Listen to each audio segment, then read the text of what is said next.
Hey friend, Ryder Christofferson here again with another first listen review. Now there was quite a few releases that came out this week that I was looking forward to, but topping the list was this one here, and so I listened to this one several times so far, and I've kind of ignored the other ones I got, except for a couple I've actually started listening to finally today. But I'm talking about Eclipse and their newest album called Megalomanium.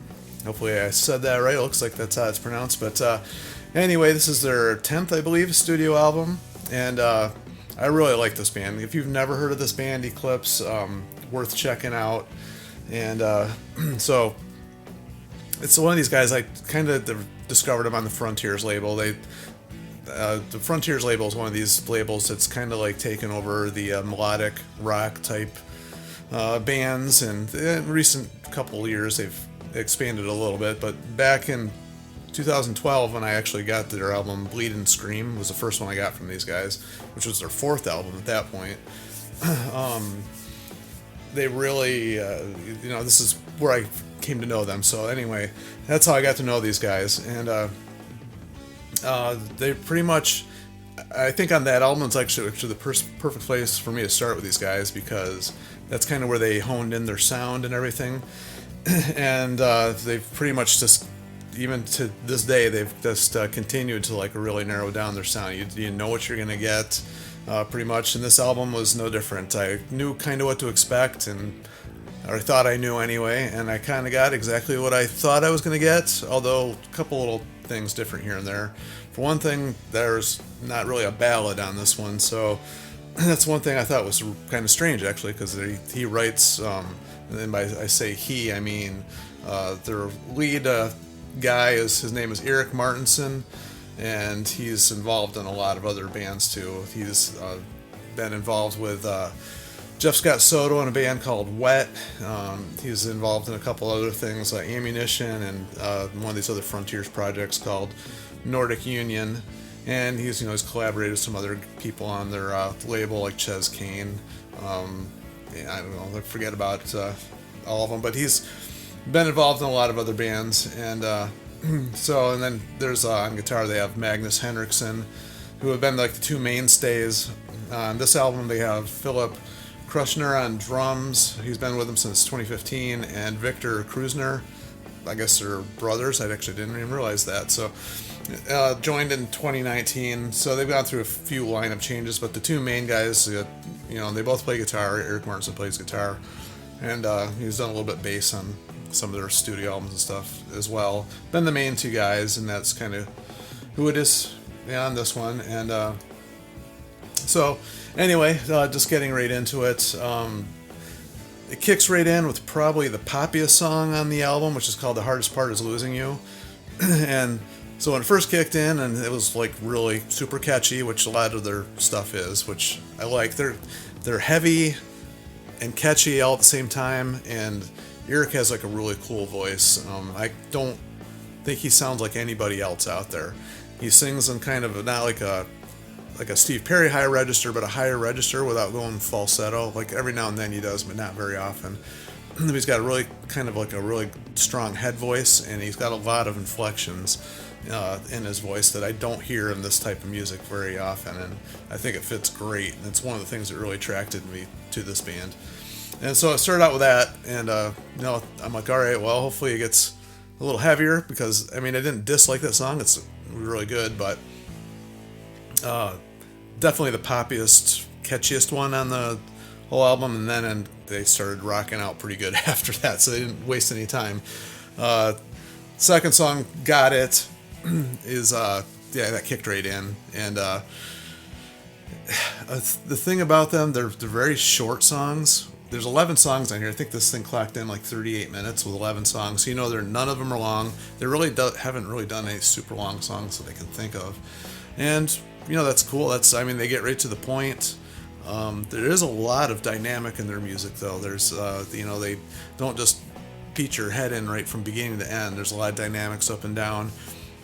Really great musicianship in the production, and I don't mean just production as in what they sound like what the sound of the instruments are. It's the dynamics, where they come in, what they do, how they add certain different parts here and there to like actually change up the song so it's not just very repetitive, even though they have the catchy choruses and sing a lot of sing-along type choruses and catchy guitar parts that they'll do a lot of melodic guitar parts.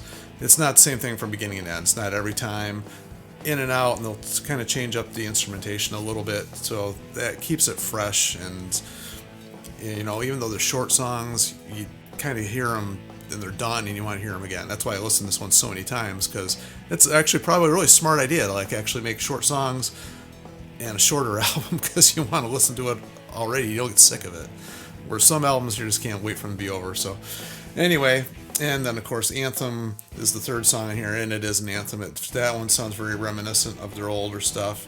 They're a Swedish band, and they have kind of like a Swedish sound, if that makes any sense. They do a lot of these type of tricks. They do them like a lot of power metal bands do it. These guys are not power metal at all, but they do like the little tricks where they have like little sing-along things and like really catchy, almost chanty type, even Viking-ish type sounding melodies and vocal parts and that kind of thing. So that's locks it in there. And then there's a couple lulls. Children of the Night, Hearts Collide to get a little bit, probably the two weakest songs on the album, but then they kick it right back in again. And I'm not going to go through every single song here because this is already getting to be a little bit of a longer review, but that's okay. I just really like this band a lot. So anyway, they go into like a couple of the highlights beyond this, I would say, are The Broken and One Step Closer to You are probably my two other favorite songs on here.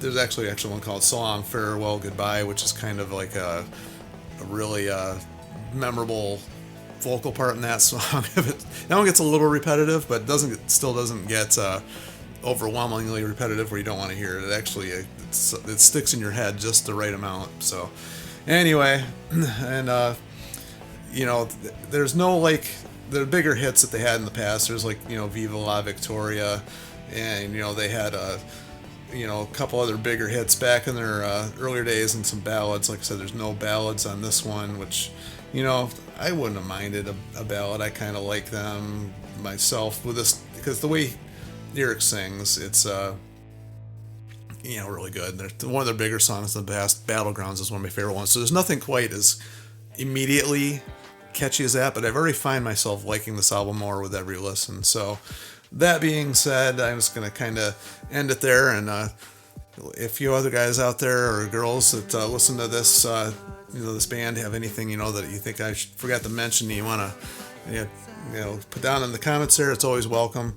And as always, I'd ask you to like, share, and subscribe. I see that guys are growing and a lot of more people getting involved in the comments, and it's like really cool. That's kind of the reason I do this, like seeing people talking. I don't do the normal reviews, and some people don't like it. Whatever, that this place isn't for you then, I guess. But the guys that like talking about music and just shooting the breeze and talking about what bands they like and why they like them and what other bands we should listen to and stuff like that, this is the place for you. So hopefully, we keep growing, and it's kind of like what I wanted to see, just people just talking about music. And I've actually gotten a couple suggestions from people off of here as well, and that's cool. I've checked some things out because of the comments, and that's kind of like what I was hoping for. So very awesome. So talk to you guys on the next one, and until then, see ya.